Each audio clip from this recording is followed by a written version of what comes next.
Hello and welcome to Cinterwen's Corner, and today we are reviewing from Star Wars The Black Series and Star Wars The Return of the Jedi of the 40th anniversary. Now I always kind of thought that Star Wars was always a little bit older than me and I was only ever alive for Return of the Jedi. And now that has turned 40, so now I feel bloody old. But anyway, this guy looking pretty cool. We got that nostalgia look on here as well. I was never going to actually pick up any more of these retro kind of lines. I only wanted Wicket. I actually bought this guy for a custom. But I thought while I picked him up, we might as well do some comparisons to the other Biker Scouts that we got on the shelf and just see if there's any differences here. But yeah, looking really nice there. Really nostalgia. That chaser ring of the old Kenner line as well, with that Return of the Jedi up there in red.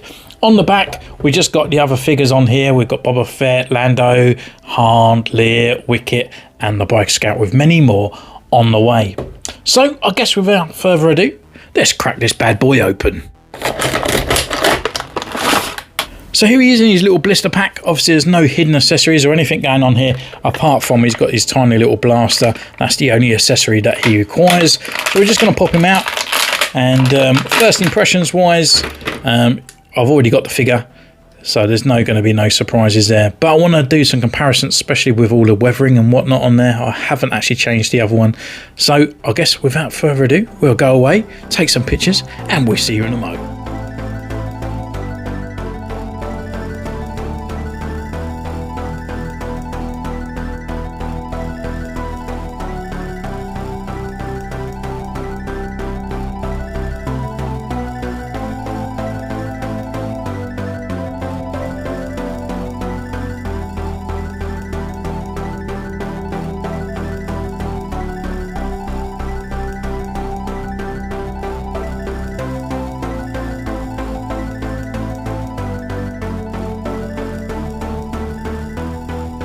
So welcome back. We've been away, we have taken these pictures, and what can I say about this guy right from the outset? Well, straight away, there is a few subtle differences between the Biker Scout that I have and this one, and I'll go through that as we go through the review itself. But the actual figure itself is still quite relevant compared to even some of the newer bodies that we have out there. So it comes with one accessory, which is just his little kind of Scout Trooper blaster. Really nice details on there. You can see all the little lines and little bits in there. He holds it in his two fingers and for the trigger, looking pretty cool. We can actually take this out and that fits into his little holster on the side down here, but just be careful, it's not a very secured kind of sort of like holster, and if it does on the shelf and it falls out, then it's going to be lost forever, that is for sure. So we're going to take that out and just put it on the side here, and we can go through this guy's articulation. Articulation wise, he can turn left, he can turn right, he can't really look down much, but he can look up just a tiny bit. Full rotation around at the arm, and then the arm can cart this far as well. We've got rotation here, and we've got a double elbow joint. We've got a rotation and a sort of like a little hinge here on the actual wrist itself, which is pretty cool. Waist can't really turn left or right that much, it gets a little bit hindered, and going forward and back is a little bit better more than forward.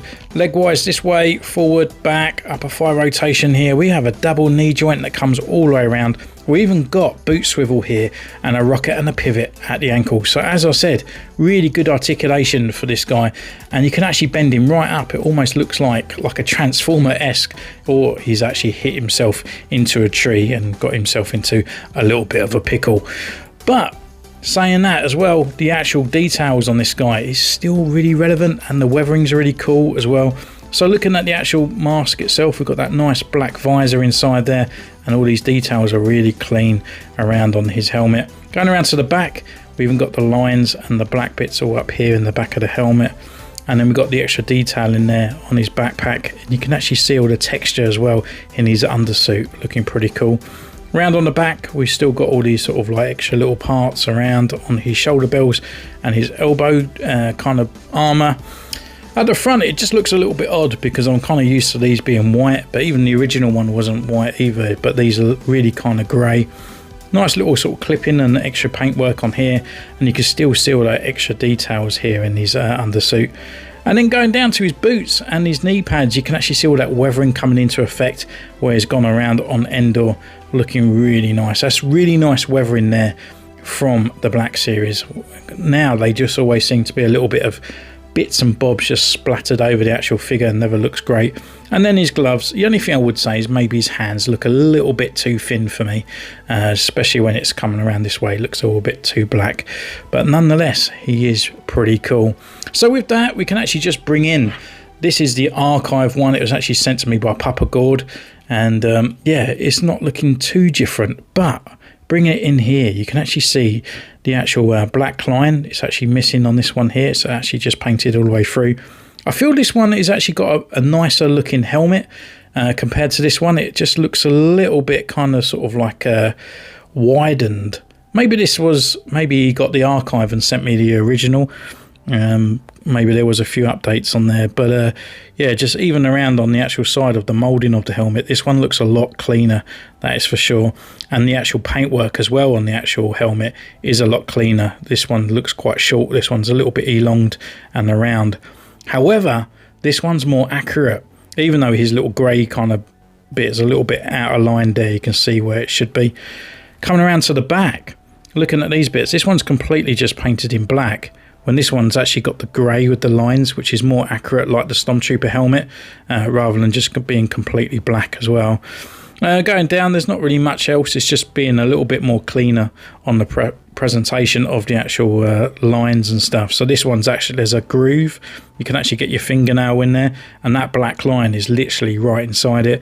When this one, you can see it's just a little bit sort of like down below.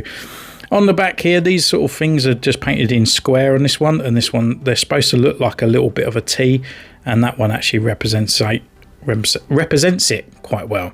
And then coming down here, we've got these extra little bits all the same as well, so at least we've got the black marks around on here. And I feel like the original has more kind of weathering on it. It's more apparent compared to this one. So it's kind of been sort of settled down, especially on the chest as well. So they're the differences that we have on that one. So this is the one that we're reviewing. This is the older version in the middle. And then we also have, I think it was the ones that come with Fallen Order, which is this one here. Come with his little baton and stuff like that. And as you can see, this one is kind of a bit more the same line. So he hasn't got the lines up there at all. And this one's actually got all the sort of greys at the back, and it hasn't got these bits. I know my helmet, or the head keeps falling off. It needs a bit of glue on there. I'm not too sure why that one's gone like this, to be honest. This one's got the silver up here and greys and all that on the side as well. And the belt underneath wasn't painted either. So they're the difference on this one. If you was ever thinking about picking up a cheap one of these and thinking you could turn it into a Biker Scout, again, it's a little bit different because we haven't got the pouches on the front. Where they should be, there's holes in there, and they've put these harness. So if you felt like taking this off and have a standard Biker Scout, there is no holsters or kind of packages at the front there. These bits down here are done in these sort of extra little sort of tanned colours rather than black as well, and there's no weathering at all over the figure whatsoever. So putting him on the side there. And the other one that I do have is an old sort of Bandai kit version. This is the first Biker Scout that I ever had in my collection here. I kind of gave him his extra little paintwork and stuff on there. Added the extra sort of red around on the back as well. And yeah, I mean, it's not too bad. I mean, the only thing I hate about these Bandai kits is like the dodgy shoulders and whatnot on there. But I originally actually just got it because you couldn't get the Biker Scout with a bike at the time when I started collecting. So I picked up this Bandai kit and painted it up myself. So it's got a nice stand and all that with it as well. So he actually has a bike. And then taking that away, and we can actually put this guy on the bike itself, making him look pretty cool. And I'm quite glad that it actually just fits onto this as well. So yeah, all good in the hood. So here he goes. So thank you so much for joining this one. Is it worth it? I think it is. If you haven't got a Biker Scout or anything at the moment, it is pretty cool. It's just a shame a few inaccuracies there on the helmet. So it's not really the pinnacleist one you can get. But with a little bit of paintwork on there, you could bring it up to scratch. So thank you so much for joining this one. Don't forget to comment down below, subscribe, ding the bell, and follow me on Instagram. And if you are in a position, you can join the channel for 99p or 99 cents from wherever you're from. And until next time, take care, and I'll see you soon. Bye!